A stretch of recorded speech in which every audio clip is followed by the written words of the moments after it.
c'est la phase finale du championnat d'Europe 2007. C'est l'événement, le seul en Europe, de phase finale en tout cas. Et c'est toute la semaine sur les plages du Prado. Sur les annexes, vous avez le SFR Beach Soccer Tour de la Fédération Française de Football que ma société JCO organise, qui est la dernière étape. Il y a 12 étapes en France. Et le final est ici, dans le cadre de cette phase finale championnat d'Europe professionnel. 16 nations sont présentes. C'est 23 000 m² d'aménagement. C'est aussi les nuits du beach soccer de 19h à 2h du matin. C'est un restaurant VIP de 250 places. C'est des exposants, c'est des partenaires, c'est un public de plus en plus nombreux, enthousiaste. Dans une ambiance fun, chaleureuse, colorée et souvent électrique aussi.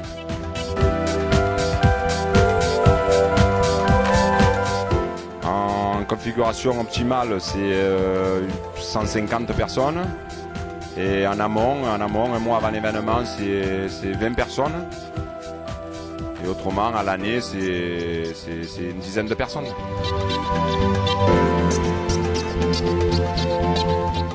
On va dire 10 mois. Ouais. Oui, parce qu'il y a les partenaires, il y a les institutions, il y a toute une programmation, il y a les télévisions, il y a la presse, il y a les radios, il y a la communication qui doit être importante pour que tout se déroule parfaitement. Donc c'est un travail de tous les instants et sur l'année.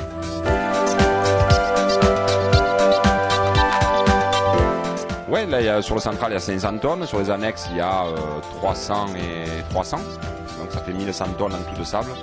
Sable de très belle qualité, je suis très content. Le beach soccer a une particularité, c'est qu'il ne doit pas y avoir ni de coquillages, ni de pierres, ce qui est logique pour pouvoir pratiquer ce nouveau sport qui est en train de prendre beaucoup d'ampleur.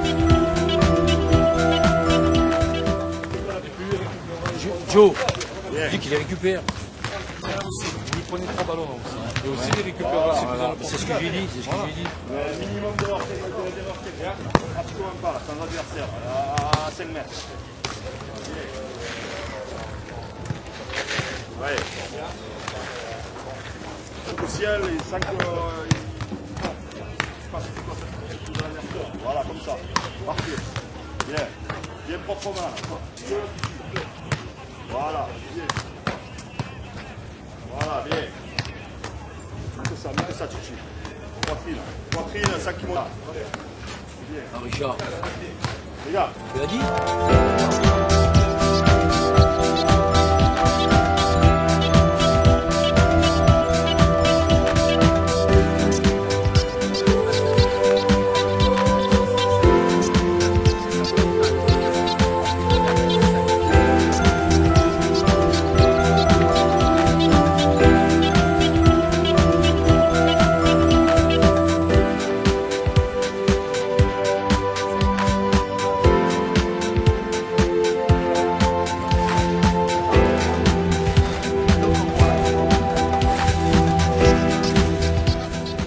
Ce type d'événement, alors pour vous, ça représente quoi? Écoutez, pour nous, c'est très important puisque c'est une qualification pour la Coupe du Monde qui se joue à Rio du 2 au 12 novembre de cette année. Mais c'est important pour nous aussi parce que la Fédération Française de Football a fait acte de candidature auprès de la FIFA pour organiser ou en 2008 ou en 2009 bien la Coupe du Monde à Marseille. Donc c'est très important pour nous. Donc vous avez dû participer à l'organisation de cet événement? Oui, disons que j'ai été un des instigateurs avec Henri Émile, qui est l'entraîneur national qui s'occupe du football diversifié, vis-à-vis de la fédération pour que bien nous fassions acte de candidature, parce que c'est un sport qui véhicule toutes les valeurs du football, entre autres le fair play. Et votre fédération, ça compte à peu près combien de licenciés? 2 200 000. C'est la première fédération de France en ce qui concerne le sport. Et ça, c'est que des amateurs? Non, vous avez 2 100 000 amateurs et vous avez grosso modo 1800 joueurs qui ont une licence professionnelle. D'accord, ben, je vous souhaite de bien continuer comme ça. Nous allons continuer comme ça et on va encore grandir. Merci à vous.